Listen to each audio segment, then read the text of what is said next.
ಒಂದು ನಾಲ್ಕು ಕಾಲು 4:15 ಮಧ್ಯೆ ಸರ್. ರೈಟ್ ಸೈಡಲ್ಲಿ ನನ್ನ ಪಾಡಿಗೆ ನಾನು ಆರಾಮಾಗಿ ಹೋಗ್ತಾ ಇದ್ದೆ. ಹಿಂದೆ ಗಾಡಿನಿಂದ ಅದು ಏನು ಹಿಂದೆ ಬಂದು ಬಿದ್ದಿದ್ದು ಒಂದೇ ಗೊತ್ತಾಗಿದೆ ಸರ್. ಹತ್ತು ಕಡೆ ಬಿದ್ದೋಯ್ತು. ನನಗೂ ಮೂಡ್ ಸೇರಿಲ್ಲ.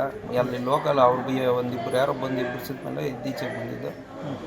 ಈಚೆ ಬಂದು ನೋಡಿದಾದ್ಮೇಲೆ ಗಾಡಿ ಬಿದ್ದೋಗಿದ್ದು ನಾನು ನೋಡಿದ್ದೆ.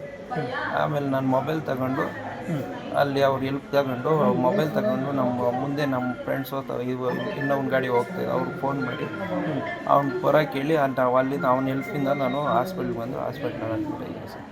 ಇಲ್ಲ ಸರ್, ಏನೂ ಇಲ್ಲ. ಅದು ನಾವು ಗಮನಿಸಿಲ್ಲ ಸರ್. ನಮ್ಮ ಪಾಡಿಗೆ ನಾವು ನಮ್ಮ ಲೈನ್ ಏನಾಯ್ತೋ ನಾವು ಆ ಲೈನಲ್ಲಿ ನಾವು ಹೋಗ್ತಾಯಿದ್ರೆ ಅಷ್ಟೇ ಗೊತ್ತು ನಮಗೆ. ಹಿಂದೆ ಬಂದಿದ್ದು ಗಾಡಿ ನಾನು ಹೆಂಗೆ ಸರ್ ನೋಡೋದು? ನಮ್ಮ ಪಾಡಿಗೆ ನಮ್ಮ ಲೈನಲ್ಲಿ ನಾವು ಹೋಗ್ತಾಯಿದ್ರೆ ಅಷ್ಟೇ. ಹಿಂದೆ ಬಂದಿದ್ದು ಗಾಡಿ ನಾವು ಹೆಂಗೆ ಸರ್ ನೋಡೋದು? ನೀವು ಯಾವ ನಾವು ಮಾಲೂರಿಂದ ತುಮಕೂರಿಗೆ ಹೋಗ್ತಾಯಿದ್ವಿ ಸರ್. ತುಮಕೂರಿಗೆ ಹೋಗ್ತಾಯಿದ್ವಿ. ಟೈಮ್ ಎಷ್ಟಾಗಿತ್ತು ಆ ಟೈಮಲ್ಲಿ? ಒಂದು 4:15 4:15 ಸರ್, ಅಷ್ಟು ಮಧ್ಯೆ ಅಷ್ಟೇ ಸರ್. ಸರ್ ನಮ್ಮ ಗಾಡಿ ಹೌಸಿಂಗ್ ಎಲ್ಲ ಮುರಿದೋಗಿದೆ.